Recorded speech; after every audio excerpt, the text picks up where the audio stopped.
pide, ¿no? O mejor dicho, te levanta la mano, como ya le hemos instruido, para parar el ejercicio. Entonces, el protocolo dice que hay que, el paciente se debe recostar sobre la pared, parado, no sentado, y el reloj sigue corriendo. Si el paciente no está en condiciones de retomar la prueba, entonces sigue corriendo y ahí no más queda. Pero si el paciente pasan unos 20 segundos, un minuto, y el paciente te dice, puedo retomar la prueba, la retoma hasta lo que quede de los 6 minutos. Nunca se debe dejar parado el reloj. Si ustedes se fijan en su plantilla de test de caminata, van a ver una serie de casilleritos donde dice vuelta, primera vuelta, segunda vuelta, tercera vuelta, etc. Entonces, cada vuelta nosotros le vamos poniendo el tiempo que el paciente va haciendo de distancia, ¿no? de tiempo durante la vuelta que se ha hecho de cono a cono. No sé si respondí tu pregunta porque ya se nos fue la idea, ¿está bien? Ya. ¿Alguna otra cosa, chicos?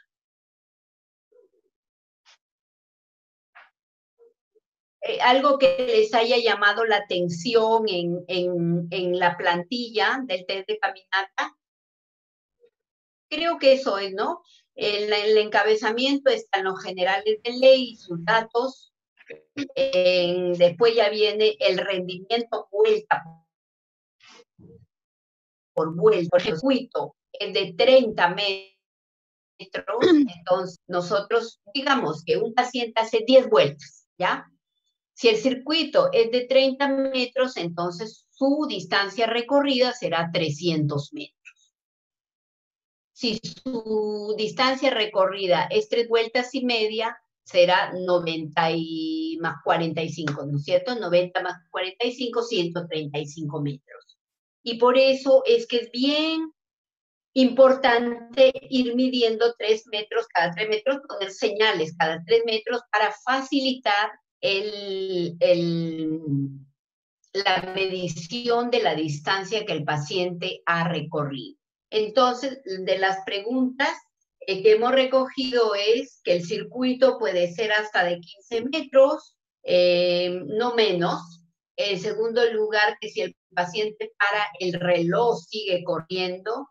Ya, y les quería decir también que nosotros ya se están familiarizando, me imagino, con la escala de Bohr. La escala de Bohr es sumamente importante. Y la escala de Bohr la vamos a aplicar en dos formas, porque así está la plantilla. El disnea, que al paciente no le vas a decir cuánto de disnea tiene, ¿no es cierto? Entonces lo correcto es decirle, señor, ¿cuánta sensación de falta de aire tiene? Señale usted con el dedo y el señor te va a señalar el numerito o la frase que lo caracteriza. Y la segunda pregunta es, señor, ¿tiene usted alguna fatiga en las piernas como si hubiera jugado fútbol o hubiera corrido? Señale usted qué nivel de fatiga tiene. Entonces el Bohr en estos casos nos sirve tanto para la disnea como para la fatiga muscular. Acuérdense, o mejor dicho, nunca olviden que una de las manifestaciones de la enfermedad cardíaca no necesariamente dolor de pecho ni sensación de disnea.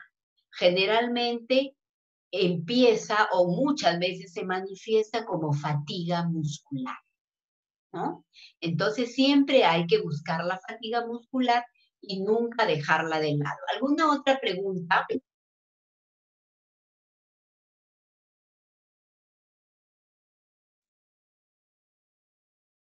Exactamente. Sí.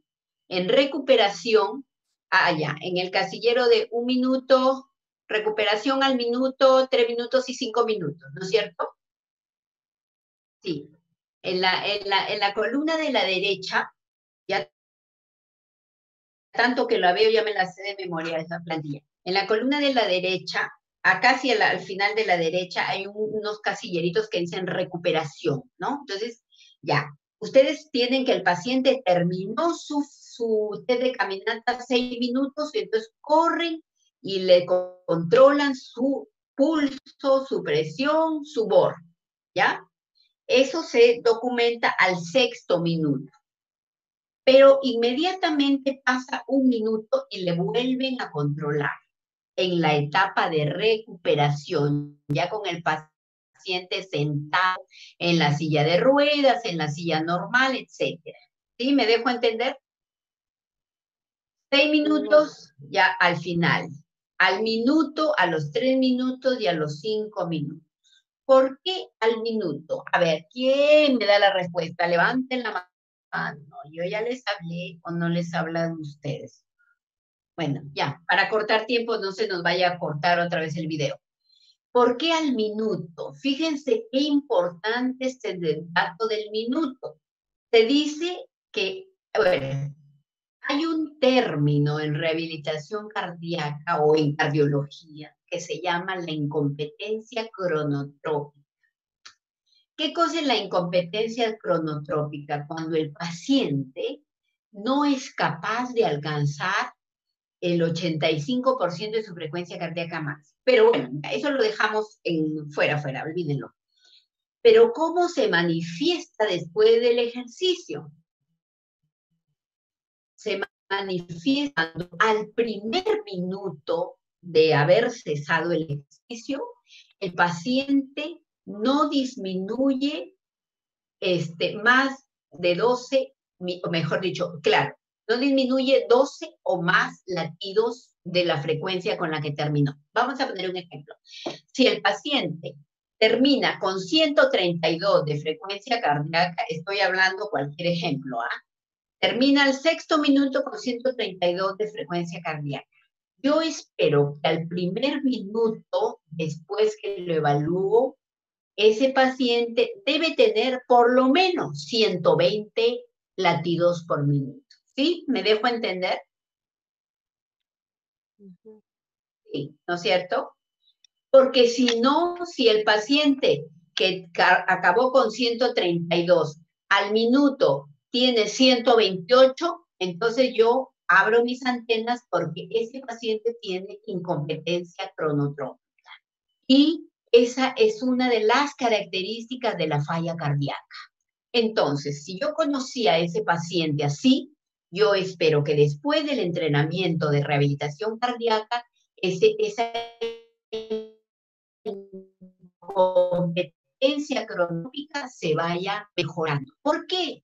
Porque uno de los beneficios del ejercicio y de los programas de rehabilitación cardíaca es que regula el sistema neurovegetativo.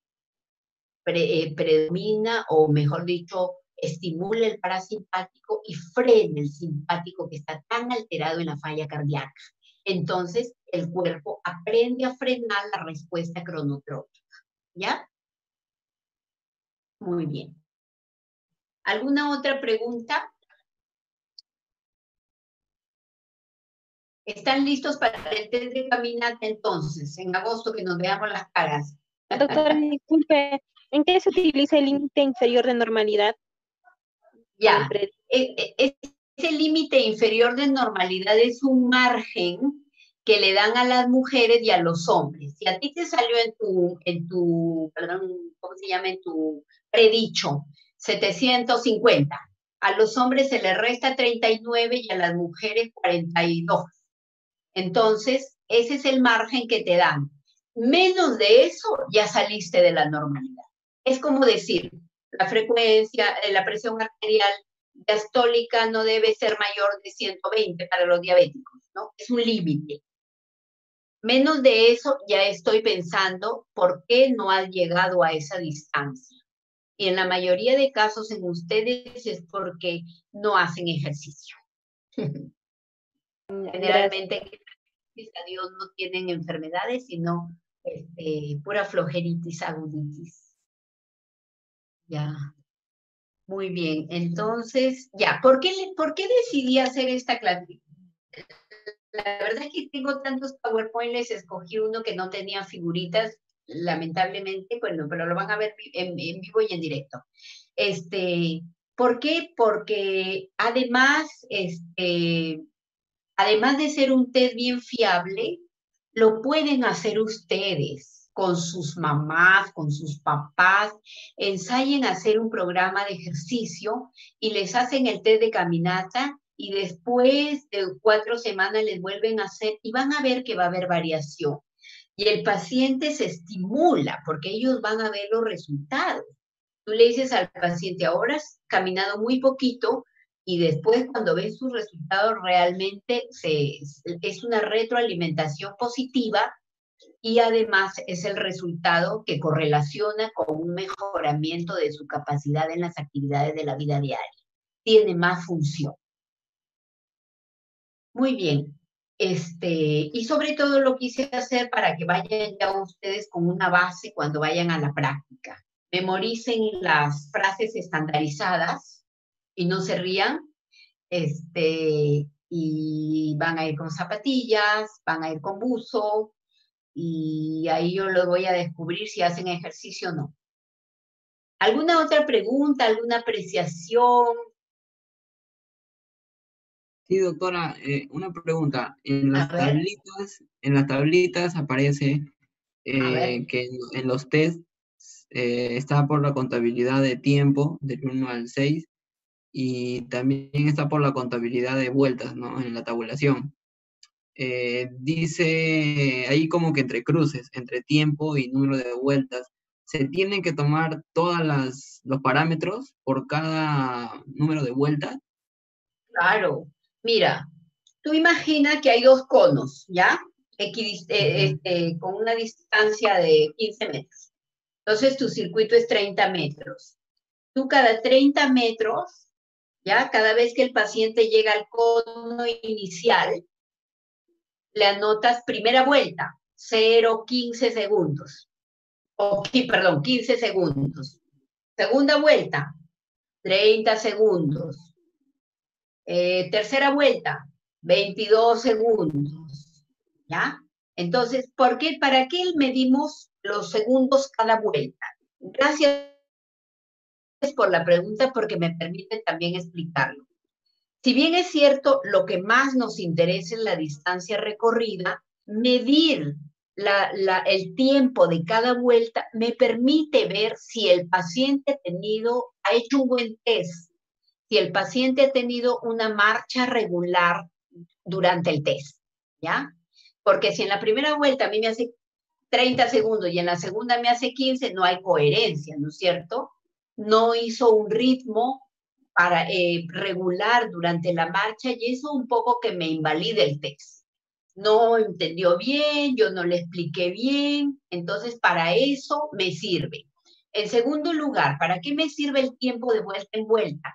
Porque yo ya veo en qué vuelta el señor empezó a decaer su rendimiento y alargó el tiempo. Por ejemplo, si en la primera vuelta hizo 15 segundos y a la vuelta 4 hace 25 segundos, yo ya estoy viendo que ese paciente me va a parar la prueba.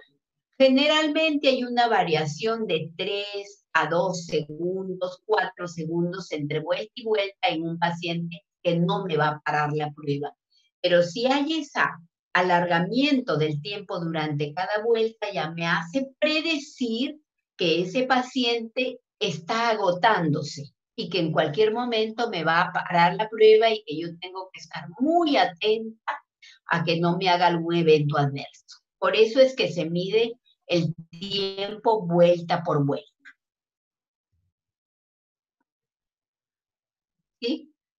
Ya, sí, doctora. Y respecto al resto de parámetros, ¿también se mide cada parámetro en cada vuelta? ¿O dejamos que el paciente solamente Medimos tome el la parámetro basal? oximetría y el pulso, porque el paciente va con un oxímetro en el dedo. Ah, ya. Sí, Ah, ya. así es. No se mide es que mi duda era No, entre, pregunta todo lo que desees. sí, mi duda era entre cada vuelta y vuelta que se hace y la toma de medición, a no ser que tengamos aparatos que ya nos den simplemente visualmente Claro. la frecuencia respiratoria, la presión arterial, No, la no, frecuencia presión cardíaca. arterial no medimos. Durante la caminata medimos la oximetría de pulso y el pulso, porque el paciente va con el oxímetro en el dedo, Mm, ¿ya? ¿Sí? entonces no puede haber test de caminata si no hay No, sí, sí oximetría. puede haber. Sí Muy bien puede. la pregunta. El protocolo original, el de la ATS, te dice que no, no te dice que tienes que medir la oximetría. Tú la puedes hacer. Y lo vamos a hacer con ustedes sin oximetría. ¿Vale? Si quieren, lo hacemos con oximetría. Pero el protocolo original te dice que no la oximetría. Entonces ahí ya viene el criterio del médico, ¿no es cierto? Si es un paciente que me dice, o una fibromialgica, o mis pacientes de cáncer, por ejemplo, que yo quiero ver capacidad funcional porque se acuerdan que hay un tema de fatiga que es inherente al cáncer. Entonces, ahí yo no me interesa la oximetría, yo les hago sin oximetría, solamente para ver distancia, ¿ya? Pero si es un paciente con falla cardíaca o es una hipertensión pulmonar, sí tengo que medir oximetría, porque el paciente con hipertensión pulmonar me desatura en segundos. Entonces yo tengo que estar atenta para ver en qué minuto esa paciente desaturó, para yo parar el ejercicio en ese momento.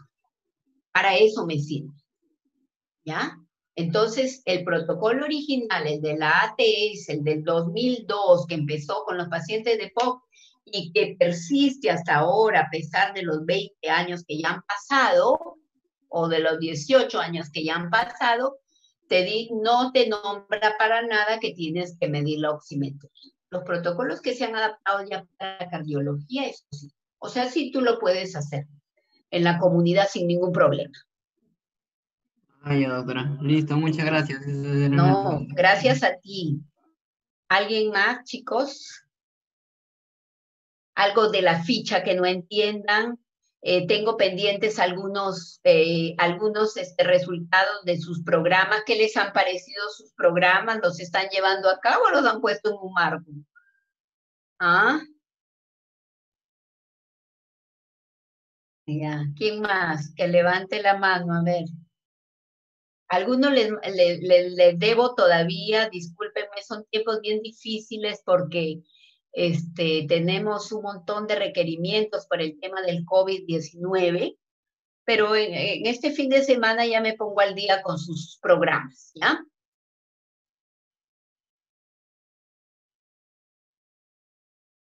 Muy bien. Nadie más está pidiendo preguntas.